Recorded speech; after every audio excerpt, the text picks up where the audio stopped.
What a great day. This is phenomenal. Many of our general services employees know that you've labored in inadequate space at times, divided facilities, causes a lot of inefficiencies, costs us more to provide services to citizens. And now we have a consolidated fleet facility that will be much more efficient, a much better place to be efficient, to be effective, and really meet the needs, not just for today, but for the long-term future for the City of Gainesville, for our fleet management and fleet repairs. We're here to celebrate the vision of Milton Reed and those on his staff that have worked tirelessly to support him in getting this facility built. And Milton, why don't you come up and say a few words this time? Thank you. We have been working on this thing for about 15 years. For those of you in my department, you know that. Because we saw the need for it. You know, it's a no-brainer that here is a new facility that's going to last us for another 60 years.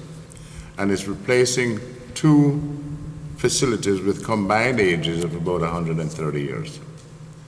As a matter of fact, one building was not even built as a garage. It was just built to house equipment. Yet the magicians that I have on staff managed to stay competitive under these conditions with anybody in the United States that provide the sort of services. And for that, I'm extremely proud. What this facility will do is take them to the next level, which means, as you can see, those of you who know both sides, you can see the open bays, you can see more space. You'll have about 2 bays per technician, which is going to improve productivity. You don't have to pull a vehicle off the lift to start working on another if you're waiting on parts, for example. Just by the way it's located, you have a heavy bay and a light bay, and you'll see that when you go on the tour. The light bays, of course, are smaller, more efficient. The entire building is more efficient. When you talk about economies of scale, we will now have 1 parts room instead of 2, so we'll have no inventory. We'll have no duplication, need for duplication of expensive shop tools that the city purchases, and you don't have to pay these enormous maintenance fees to the various manufacturers for using their database at different sites. So there are a lot of savings from economy of scales, except for the obvious increase in production that we expect to see and in efficiencies because of the buildings. While we're here definitely to celebrate a building and a facility, this is really not fundamentally about a building or a facility so much as about our people, our citizens who are making this investment, and our staff who make our city function every day. And this facility is a statement about our citizens and our staff investing in our future. So we're going to be here providing the quality services that make this a great community, make it an even better community in the future than it is today. And I just want to say thank you to all of you and invite you to continue to do the great job that you're doing for our community. Mr. Rivers provided some little tidbits that kind of talk about how great of an investment what we're looking at here today is. And I'd just like to share a few of those. Some of it was implied by Mr. Reed and Mr. Rivers earlier, but I think you might be interested in some of the other ideas. Many of you know that this is a relocation of 3 fleet management facilities, one on 39th Avenue behind Public Works, one on 5th Avenue down on the GRU campus near the Kelly Power Plant, and then a third one that's sometimes used over on Spring Hill by GRU. So just that alone will be an efficiency of having those 3 facilities located here at one location. And of course, with the materials maintenance management facility located here and relocating the fleet garage activities from 39th Avenue, we've really responded to a request from the Stephen Foster neighborhood. So in a very real sense, in addition to the efficiencies for us as a city, we're making an opportunity for the Stephen Foster neighborhood. This could be seen as one of the investments that we're going to be making to make Stephen Foster an even better neighborhood than it is today. The project was completed on time. This is only a little bit more than a year ago that we started, September 24th, and here we are at the end of October 2013 with just about ready to get final inspection.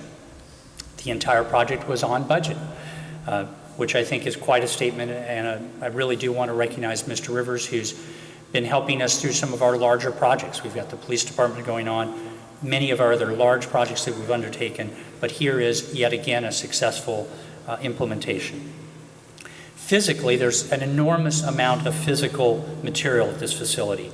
1,500 cubic yards of concrete placed here, 2,650 cubic yards of concrete placed in the materials management facility behind us, and enough, I guess, just to give it a context, that's a 1.5 feet of concrete covering all of Florida Field. So just to give you a sense. A lot of hours of work, private and public, have been put into this facility. 70,000 hours of work to complete this project. And here's a critical thing. 88% of the funds we spent on this project went to firms located right here in Alachua County. Firms like Parrish McCall, firms like Osteen. But that's an incredible statement of investing back in our community, not just in the facility, but in the firms that call our community home.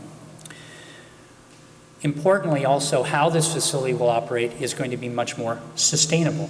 Sustainable in terms of the benefit for the workers that work here, sustainable in terms of the economic costs of operating the facility, and sustainable in terms of its reduced impact on our environment. Just to give you some examples. Unlike Fifth Avenue, as one of the staff members was telling me, it's a little bit like an oven over there with the metal roof soaking up that heat. The roof here is highly reflective, and that is going to reduce the heat load of the building and is going to reduce the heat island effect in this entire facility. Throughout the facility, we've used low flow plumbing fixtures so that we'll be making maximum use of our water. It'll all be running with automated controls. 90% of the construction waste from this project, as you know, that's always a big project issue. 90% of that was recycled. 42% of the building materials, the construction materials, came from recycled materials. So that's a little bit of closing the loop. Not just the things that went out, but also the things that came in were recycled. And get this, 43% of the construction materials that you see around you were regionally extracted, harvested, or manufactured. 43%. That's quite a statement. All the wood in this facility, not a lot. I know we don't see a lot of wood in a facility like this, but what wood was used was sustainably harvested. All of the paint materials and others that give off fumes were low VOC, much better for the folks doing the painting, but also resulting in less off-gassing once the facility is open. All of the lighting is automated and energy efficient.